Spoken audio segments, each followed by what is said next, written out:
دې نه مخکې تیر شو چې الله رب العزت په بعضو قومونو باندې عذاب راوستی و.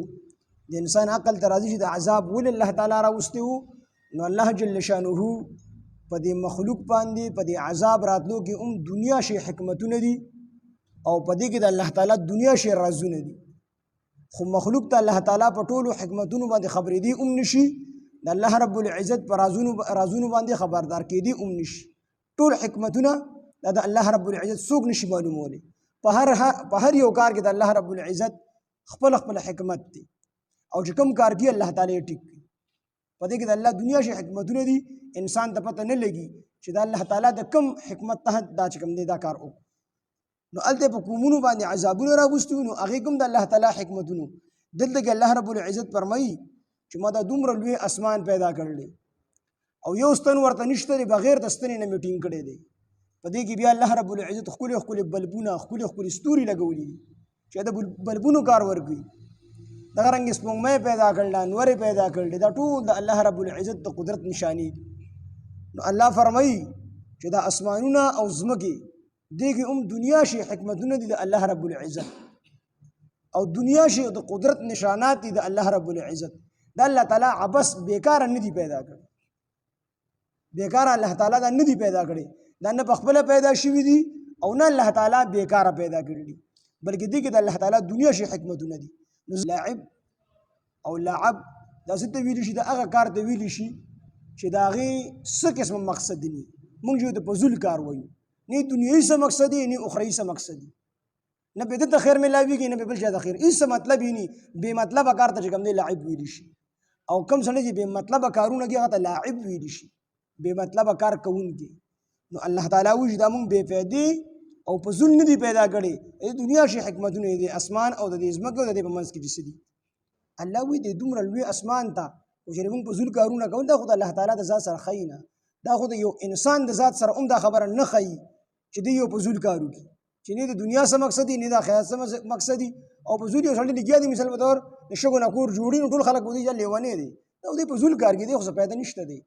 نو د انسان د دې خبرو نه چې کوم دی د دې نه پاک دی، انسان دا کارونه غیب ګڼي. نو الله رب العزت خو وراء الورا ذات دی، هغه په طریقې اولاد دي سيزونه نه پاک دی. نو الله وی کو چې دا کارونه مونږ کولې دا الله لعب ولا کارونه دا فضول کارونه مونږ کولې، بیا دا دورن بیا اسمان مسله جوړو او دا دورن بیا اسمګه مسله پیدا کوله، دا کارونه معمولی غوندي سيزونه د خپل طرف نه نور سيزونه پیدا کړي په باندې هم کې دي شو. او بعضی مفسرین لیکي چې لهون دا اولاد ته او بیبي ته ویل شي، اولاد او بیبي ته ویل شي.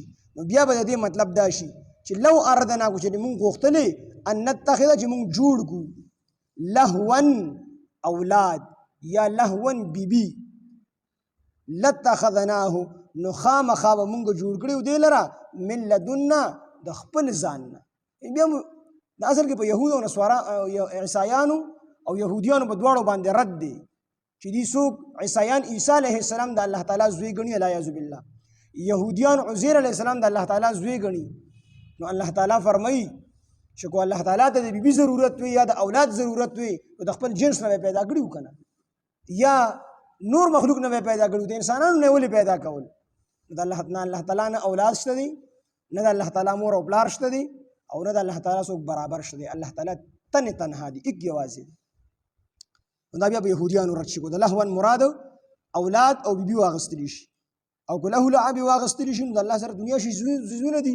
نو الله تعالی فرمایي چې بیا موږ د اسمان او ځمکه بې پیدا دي سره خو لا به ټوکې څه کول، نور شیزونه مو هلته ځان لپاره پیدا کړي وو. بل نقذف الله وی دا خو ټول باطل شیزونه دي، دا خو ټولې باطلې خبرې دي. د الله تعالی نه زوی شته، نه اولاد شته دي، نه بیبي شته دي، الله د دې ټولو خبرو نه پاک دی. دا ټولې باطلې خبرې کېدلې، الله تعالی به حق قرآن راوستو، الله تعالی حق پیغمبر راوستو، ټولو له سرونه مات کړل او ټول نیست او نابود کړل. شرک او کفر ټول چې کوم دی د مکې مکرمې او د مدینې منورې د دواړو نه ختم چې کله حق راغی.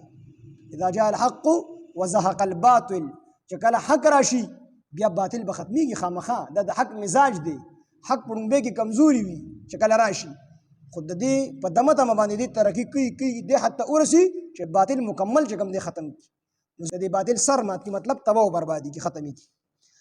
کم خلک چې د الله دپاره زوی ثابت دي، بیبي ثابت دي، لور ثابت دي، نو دا ټولو خلکو دپاره هلاکت دی چې دا څیزونه د الله دپاره بیاني او حال دا دی چې الله رب العزت د دې څیزونه پاک دی. وله الله ته دې څیزونو ضرورت نشته دی. ولې نشته دی؟ دا خو هغه چا ته ضرورت دی چې په چا باندې کمزوري راځي، هغه ته د اولاد ضرورت دی. چې د چا جسم وي هغه ته د اولاد ضرورت دی، هغه ته د بیبي ضرورت دی. الله خو د جسم نه هم پاک دی، الله تعالی د کمزورۍ نه هم پاک دی، د ټولو څیزونو نه الله پاک دی. چې کله د ټولو نه پاک دی، الله ته د دې څیزونو حاجت نشته دی، نو دا څیزونه د الله سره نه ښایي.